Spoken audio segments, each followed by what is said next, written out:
Hello everyone, welcome back to Nishchay. आज हम करने जा रहे हैं हिस्टोरिकल बैकग्राउंड, जो कि इंडियन पॉलिटी का एक बहुत ही इंपॉर्टेंट टॉपिक है, उससे रिलेटेड क्वेश्चंस। ये वीडियो और ये क्वेश्चंस आपको किसी भी गवर्नमेंट एग्जाम की अगर आप तैयारी कर रहे हैं तो बहुत हेल्पफुल होने वाले हैं।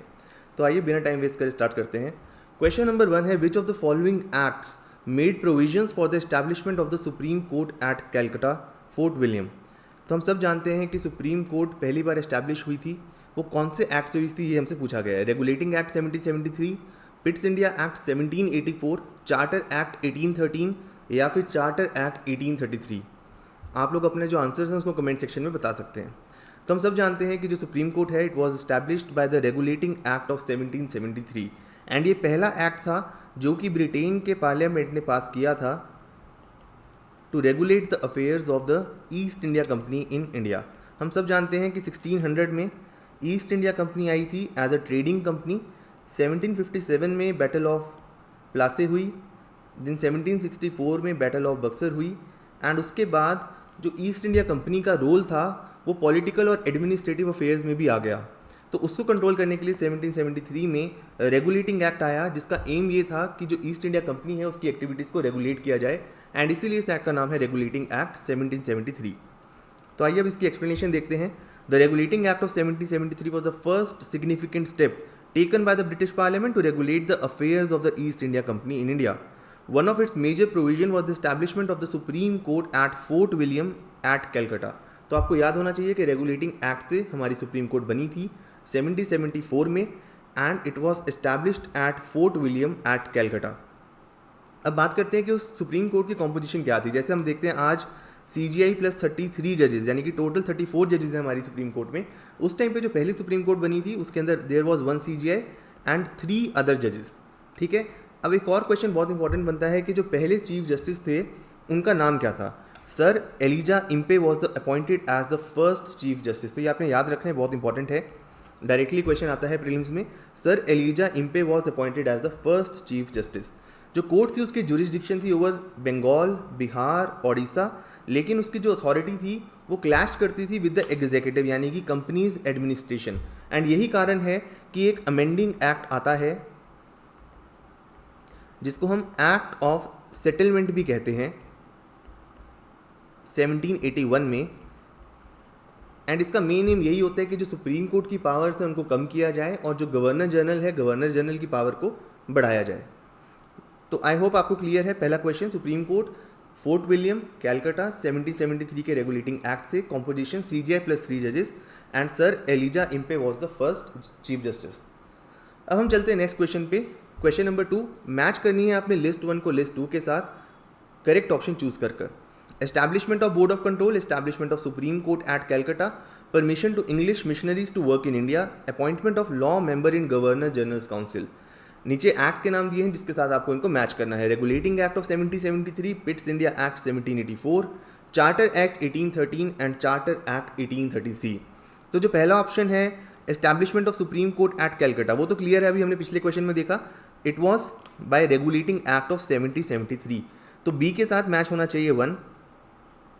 तो सिर्फ अगर आपको इतना पता है तो तभी आप बाकी सारे ऑप्शन जो हैं वो एलिमिनेट कर सकते हैं। लेकिन इसका आंसर देखते हैं। Establishment of board of control की अगर हम बात करें तो it was established by Pitt's India act of 1784। फिर हम बात करते हैं permission to English missionaries to work in India, it was given by charter act of 1813। And then हम बात करते हैं appointment of a law member in the governor general council, it was by charter act of 1833। तो जो पहले law member है उसका नाम आप कमेंट सेक्शन में बताइए मुझे। तो इसका आंसर हो जाएगा option B, A2, B1, C3, D4। Explanation की तरफ चलते हैं। रेगुलेटिंग एक्ट हमने देखा, सुप्रीम कोर्ट बनी थी कैलकटा में फोर्ट विलियम में और जो पहले चीफ जस्टिस थे उनका नाम था sir Elijah Impey. Pitt's India act की बात करें अगर, तो बोर्ड ऑफ कंट्रोल जो था इट वॉज एस्टैब्लिश, इसका एम था civil, military and revenue affair जो है ईस्ट इंडिया कंपनी के, उसको कंट्रोल करना और उसको रेगुलेट करना, सुपरवाइज करना। चार्टर एक्ट की अगर हम बात करते हैं तो इसने ईस्ट इंडिया कंपनी की जो मोनोपोली थी 1813 के एक्ट ने वो हटा दी थी, except tea and trade with China. और ये जो एक्सेप्शन है टी और ट्रेड विद चाइना की, वो भी जो थी एक्सेप्शन हटा दी थी 1833 के एक्ट में। तो अगर आपको क्वेश्चन ये आता है कि कौन से एक्ट से, कौन से चार्टर एक्ट से ईस्ट इंडिया कंपनी की इंडियन ट्रेड के ऊपर से मोनोपोली हटी थी, तो दैट विल बी 1813 एंड अगर वो पूछते हैं कि टी और ट्रेड विद चाइना की जो एक्सेप्शन है, यानी कि वो वाली जो मोनोपोली है वो कब हटी, देन आंसर विल बी 1833। फिर हम बात करते हैं चार्टर एक्ट 1833 की। It introduce the law making member in the governor general council and उनका नाम था लॉर्ड मैकॉले, जिन्होंने हमारी इंडियन पीनल कोड को ड्राफ्ट किया था। तो आई होप आपको क्लियर है क्वेश्चन नंबर 2। अब हम चलते हैं क्वेश्चन नंबर 3 पे। By which act did the British parliament abolish the East India companies trade monopoly in India except for the trade in T and with China. तो अभी मैंने आपको लास्ट क्वेश्चन में बताया कि जो चार्टर एक्ट है 1813 का, उसने इंडियन ट्रेड के ऊपर से मोनोपोली हटा दी थी, लेकिन टी और ट्रेड विद चाइना की मोनोपोली छोड़ दी थी। एंड जो टी और ट्रेड विद चाइना की मोनोपोली थी वो अगले एक्ट यानी कि 1833 के एक्ट से हटी थी।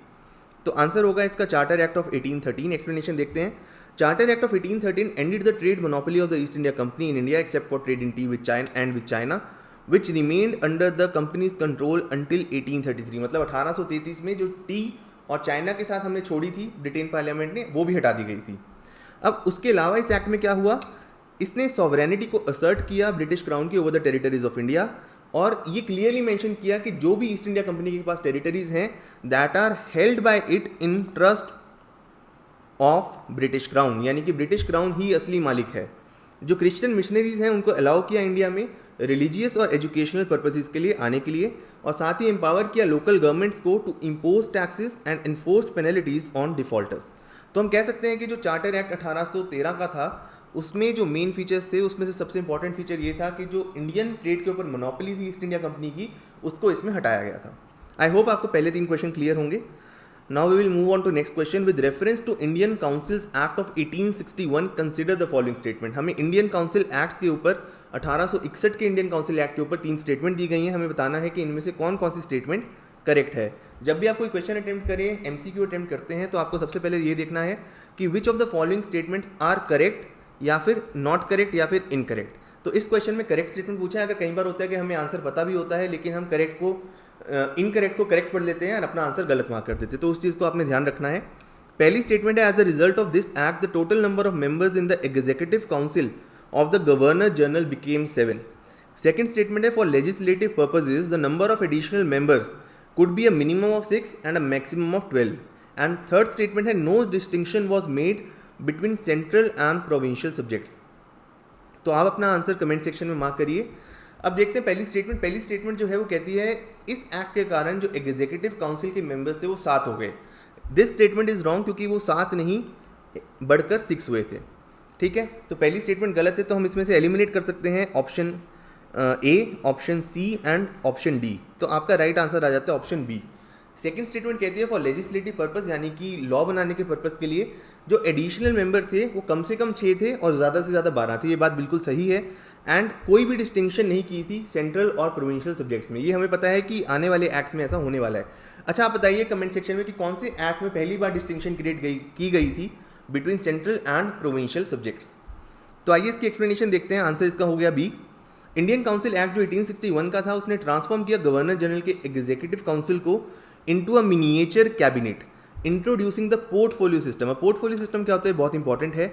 जैसा कि हम देखते हैं कि आज के डेट में हमारा कैबिनेट सिस्टम होता है। मान लीजिए एक पर्टिकुलर कैबिनेट मिनिस्टर एक पर्टिकुलर चीज़ को देखता है। For example ministry of defence का एक डिफेंस मिनिस्टर होगा जो एक अपने पोर्टफोलियो को देखेगा एंड उसके डिसीजन लेने के लिए वो इंडिपेंडेंट होगा। तो ये जो कंसेप्ट है it was introduce for the first time by Indian councils act 1861, जो पोर्टफोलियो सिस्टम लाया था। एंड पोर्टफोलियो सिस्टम से ही हमारा present day cabinet system emerge हुआ है। तो each member was assigned a department, revenue, finance, law, home, military, and अपने spear के अंदर वो पर्टिकुलर मेंबर जो था वो इंडिपेंडेंट था डिसीजन लेने के लिए। ओरिजिनली अगर हम बात करें तो एग्जीक्यूटिव काउंसिल के अंदर 5 मेंबर्स थे, लेकिन इस एक्ट से एक 6th मेंबर को ऐड किया गया था। बट जो 7 वाली स्टेटमेंट है वो गलत है, क्योंकि इस एक्ट के बाद टोटल 5 से 6 मेंबर्स हो गए थे। अगर हम बात करें लेजिस्लेटिव पर्पसेस के लिए तो गवर्नर जनरल जो थे वो नॉमिनेट कर सकते थे minimum 6 and maximum 12 additional members for 2 years with at least half being non official. तो आंसर बिल्कुल ठीक है, स्टेटमेंट बिल्कुल ठीक है। कम से कम 6 और ज़्यादा से ज़्यादा 12। और ये जो एक्ट है ये डिफरेंशिएट नहीं करता था between central and provincial subjects. ये कौन से एक्ट में होता है आपने मुझे कमेंट सेक्शन में बताना है। तो आई होप आपको क्लियर है। अब हम चलते हैं क्वेश्चन नंबर 5 पे। Under which of the following acts did the legislative council of India receive the power to discuss the budget. तो ये बहुत एक अच्छा क्वेश्चन है कि कौन सा ऐसा इंडियन काउंसिल एक्ट था Indian council act 1861, Indian council act 1892, Indian councils act 1909 और गवर्नमेंट ऑफ इंडिया एक्ट 1919, जिसमें पहली बार पावर दी गई थी लेजिस्लेटिव काउंसिल को बजट को डिस्कस करने की। तो इसका राइट आंसर है 1892 इंडियन काउंसिल एक्ट। एक्सप्लेनेशन देखते हैं कि जो इंडियन काउंसिल एक्ट 1892 था उसने फंक्शंस को एक्सपैंड किया लेजिस्लेटिव काउंसिल्स के, उसने मेंबर्स को राइट दिया to discuss the budget though they had no power to vote on it. ये बहुत इंपॉर्टेंट है कि बजट को डिस्कस किया जा सकता था लेकिन उसके ऊपर कोई भी वोटिंग नहीं होती थी। तो इंडियन काउंसिल्स एक्ट 1892 ने क्या किया, पावर्स को बढ़ाया। उसके अंदर पावर्स कैसे बढ़ाई कि आप बजट को डिस्कस कर सकते हो लेकिन आप उसके ऊपर वोट नहीं कर सकते। मेंबर्स क्वेश्चन पूछ सकते थे एग्जीक्यूटिव को with prior notice of 6 days, but supplementary questions were not allowed. ये भी बहुत इंपॉर्टेंट है, क्वेश्चन पूछे जा सकते थे, उसके लिए नोटिस देना जरूरी था, लेकिन सप्लीमेंट्री क्वेश्चंस यानी कि ऑन द स्पॉट आप एक एडिशनल क्वेश्चन नहीं पूछ सकते थे। दस the act mark the first step towards financial control of Indians in governance. तो ये बहुत इंपॉर्टेंट क्वेश्चन है, कई बार पूछ लिया जाता है क्वेश्चन में कि कौन सा पहला एक्ट था जिसने फाइनेंशियल कंट्रोल की तरफ पहला स्टेप बढ़ाया, तो that is Indian councils act of 1892। तो आई होप आपको क्लियर हो गए पहले 5 क्वेश्चन। अब हम चलते हैं नेक्स्ट क्वेश्चन पे। विच of the following act introduced communal representation in British India. तो बहुत ईजी क्वेश्चन है कि कौन सा ऐसा एक्ट है जिससे पहली बार कम्युनल रिप्रेजेंटेशन आई इंडिया में। Indian councils act 1892, Minto Morley reforms 1909, Montagu Chelmsford reforms 1919 या फिर government of India act of 1935। तो इसका राइट आंसर होने वाला है मिंटो मॉर्ले रिफॉर्म्स 1909।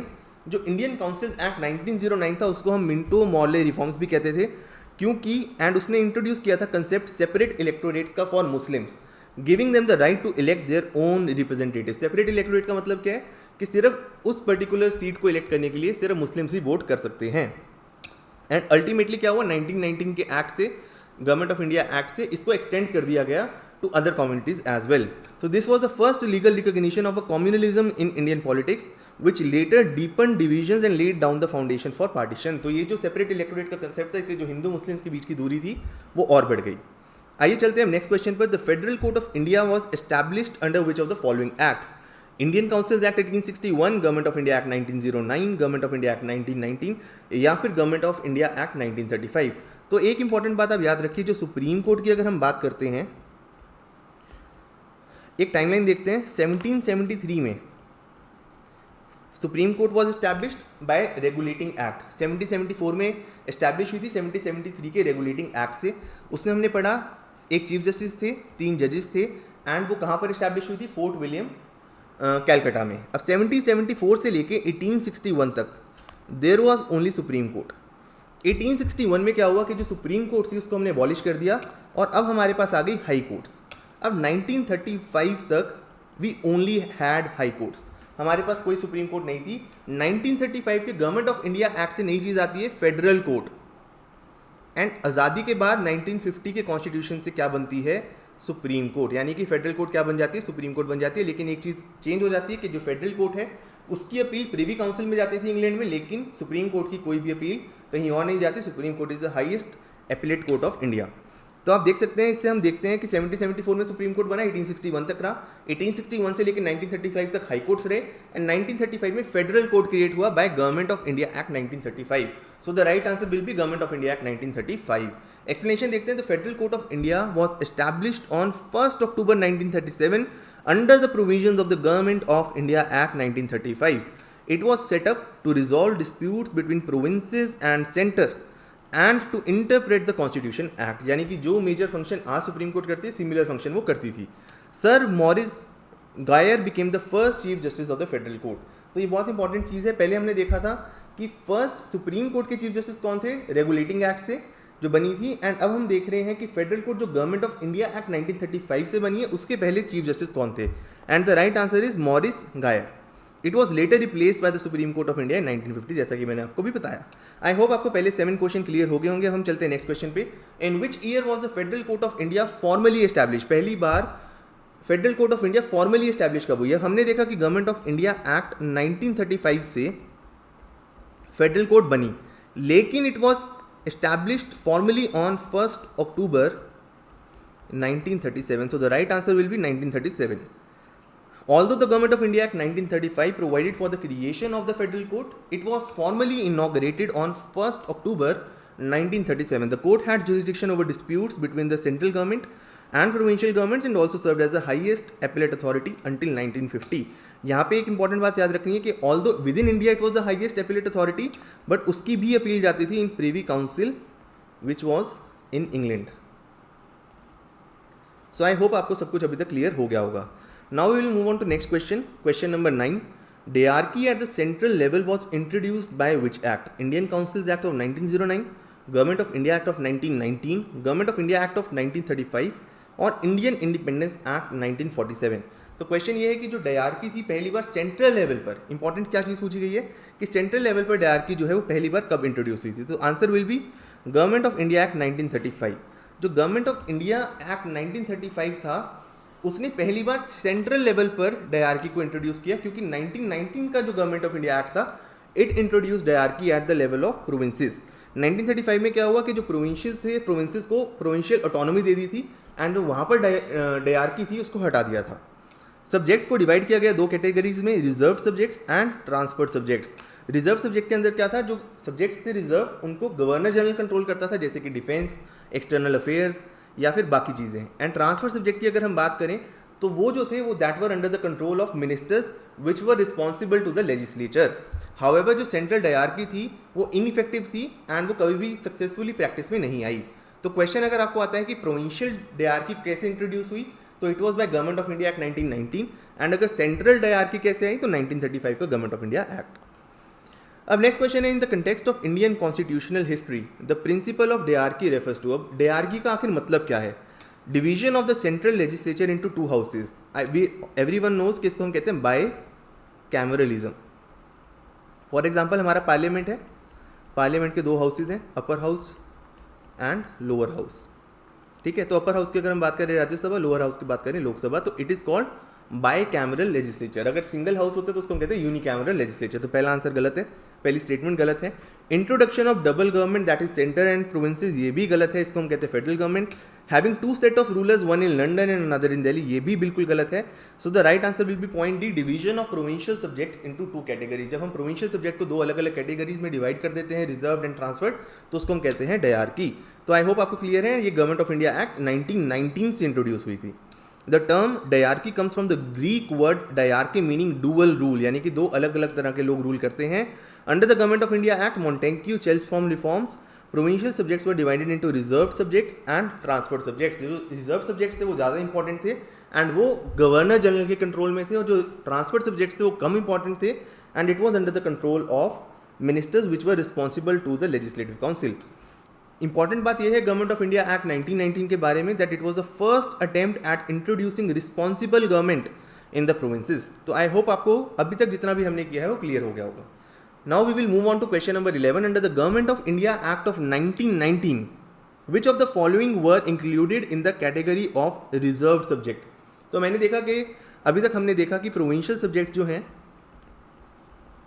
उनको हमने दो कैटेगरीज में डिवाइड किया, reserve and transferred, and it was done by Government of India Act 1919. अब क्वेश्चन ये पूछता है कि ये जो चार टॉपिक हमें दिए हुए हैं ये सब्जेक्ट रिजर्व थे या ट्रांसफर थे. अब इसको जानने का तरीका बहुत आसान है. मैंने आपको बताया कि जो रिजर्व सब्जेक्ट थे वो ज़्यादा इंपॉर्टेंट थे and it was under the direct control of governor general. तो administration of justice is very important, it was under the reserve subjects. Land revenue again reserved, police again reserved, but local self government was not reserved. It was a transferred subject. So the right answer will be 1, 3 and 4, that is option number C. तो importance से आप देख सकते हैं कि कौन सा ज़्यादा इंपॉर्टेंट लग रहा है आपको. Administration of justice, land revenue, police, ये तीनों ही बहुत इंपॉर्टेंट है. एंड लोकल सेल्फ गवर्नमेंट जो है उसको आज भी हम इतना इंपॉर्टेंट नहीं मानते, हालांकि उसकी वैसे इंपॉर्टेंस बहुत ज़्यादा है लेकिन वो पावर इतनी नहीं प्रोवाइड करता. तो it was kept as a transferred subject. Answer देखते हैं, आंसर इज सी. एक्सप्लेनेशन देखते हैं, reserve subjects under governor's control, administration of justice, land revenue, police, finance, law and order, irrigation. Irrigation उस time बहुत important माना जाता था. तो ये सारे जो हैं ये रिजर्व सब्जेक्ट के एग्जाम्पल हैं. फिर हम बात करते हैं ट्रांसफर्ड सब्जेक्ट की. It was under ministers which was responsible to the legislature. इसके अंदर आ गया local self government, public health, education and agriculture. तो आंसर हो जाएगा 1, 3 and 4. Now we will move on to next question. Which act introduced the system of diarchy in provinces? तो मैंने अभी आपको बार बार बताया कि गवर्नमेंट ऑफ इंडिया एक्ट 1919 का जो था उसने प्रोविंसेस में डायरकी को इंट्रोड्यूस किया था. एंड अगर हम बात करें सेंटर की तो 1935 के एक्ट ने किया था। आंसर हो जाएगा B, government of India act 1919। Government of India act 1919 ने इंट्रोड्यूस की थी डायरकी प्रोविंसेस में, रिजर्व्ड और ट्रांसफर्ड में क्लासीफाई किया था, जिनका मतलब हम ऑलरेडी देख चुके हैं। This was India's first step towards provincial autonomy, though limited in practice, यानी कि प्रोविंशियल ऑटोनॉमी हमने अचीव करने की पहले ट्राई करी एंड 1935 के एक्ट में प्रोविंशियल ऑटोनॉमी को हमने अचीव किया। अगला क्वेश्चन है, consider the following statements regarding constitutional reforms in India. The Montagu-Chelmsford reforms of 1919 recommended granting voting rights to all women above the age of 21। तो ये बिल्कुल गलत स्टेटमेंट है। हमें पता है कि वहाँ पर जो वोटिंग राइट्स थे वो हालांकि दिए गए थे, पर it was limited on the basis of education and class. तो ये स्टेटमेंट बिल्कुल गलत है। The government of India act 1935 gave women reserved seats in the legislature. ये स्टेटमेंट जो है ये राइट है, तो ऑप्शन इसका आंसर हो जाएगा आंसर बी, यानी कि 2 ओनली। जो Montagu-Chelmsford रिफॉर्म्स थे उन्होंने यूनिवर्सल सफरेज वुमेन को नहीं दी थी। वुमेन तभी वोट कर सकती थी अगर उनको प्रोविंशियल लेजिस्लेचर्स अलाउ करें, और एलिजिबिलिटी थी वो प्रॉपर्टी, इनकम, एजुकेशनल क्वालिफिकेशन के बेसिस के ऊपर डिसाइड की जाती थी। गवर्नमेंट ऑफ इंडिया एक्ट 1935 ने पहली बार रिजर्व सीट्स को इंट्रोड्यूस किया for the women in provincial legislatures, giving them a political voice for the first time. तो government of India act 1935 women empowerment के लिए भी बहुत इंपॉर्टेंट एक्ट है, क्योंकि इन्होंने पहली बार रिजर्व सीट्स को इंट्रोड्यूस किया था इन द प्रोविंशियल लेजिस्लेचर्स। तो आई होप आपको क्लियर हो गया होगा। अब हम चलते हैं सेकंड लास्ट क्वेश्चन के आज के सेकंड लास्ट क्वेश्चन की तरफ। With reference to the Indian civil services consider the following statements. पहली स्टेटमेंट है कि जो Government of India act 1919 provided for a separate examination for the Indian civil services which was to be held in India. जो कहते हैं कि government of India act 1919 ने पहली बार एक सेपरेट एग्जामिनेशन का प्रोविजन बनाया जो कि इंडिया में एग्जामिनेशन होनी थी।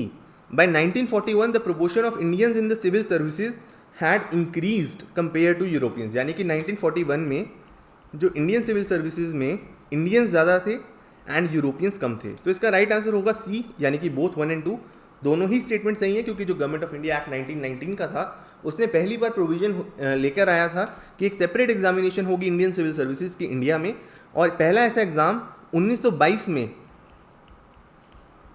2 जगह पर कंडक्ट कराया गया, इलाहाबाद एंड दिल्ली। तो ये बहुत इंपॉर्टेंट है कि 1919 का जो गवर्नमेंट ऑफ इंडिया एक्ट था उसने पहली बार प्रोविजन लाया वो कि इंडियन सिविल सर्विसेज का एग्जाम जो है वो इंडिया में होगा, एंड 2 जगह 1922 में एग्जाम कंडक्ट कराया गया, that is Allahabad and Delhi. And हमारे इंडियंस ने उसमें इतनी अच्छी परफॉर्मेंस दी कि 1940 तक इंडियंस की रिप्रेजेंटेशन इंडियन सिविल सर्विसेज में ज़्यादा थी as compare to the English. तो a larger proportion of Indians begin to qualify for the ICS compare to Europeans, though the top positions were still dominated by the British. हालांकि जो सबसे top position थी वो अभी भी British के पास थी। अब हम देखते हैं आज का last question, the distribution of power between the centre and the states in the constitution of India, यानी कि आज के कॉन्स्टिट्यूशन में जो डिस्ट्रीब्यूशन ऑफ पावर है between the centre and the state is primarily based on which of the following? Morley Minto reforms 1909, Montagu-Chelmsford reforms 1919, government of India act 1935 या फिर Indian independence act 1947। The right answer will be government of India act 1935। जो Government of India act है 1935 का, वो foundation lead करता है India के federal structure की by clearly dividing the legislative powers between the centre and the provinces. और इसमें 3 तरह के लिस्ट को इंट्रोड्यूस किया गया, federal list, provincial list, concurrent list, जिनको आज हम देखते हैं union list, state list and concurrent list के रूप में। तो हमने जो ये सेंटर और स्टेट्स के बीच में डिवीजन ऑफ पावर का मैकेनिज्म फॉलो किया है, that we have adopted from government of India act 1935। तो आई होप आपको सारे के सारे क्वेश्चंस क्लियर हो गए होंगे। एंड जो हिस्टोरिकल बैकग्राउंड, जो कि बहुत इंपॉर्टेंट टॉपिक है किसी भी गवर्नमेंट एग्जाम के लिए, उससे रिलेटेड अगर आपको कोई भी डाउट हो तो आप कमेंट सेक्शन में से पूछ सकते हैं, या फिर हमारे नीचे दिए गए कॉन्टैक्ट नंबर पर हमें कभी भी कॉन्टैक्ट कर सकते हैं। Thank you so much.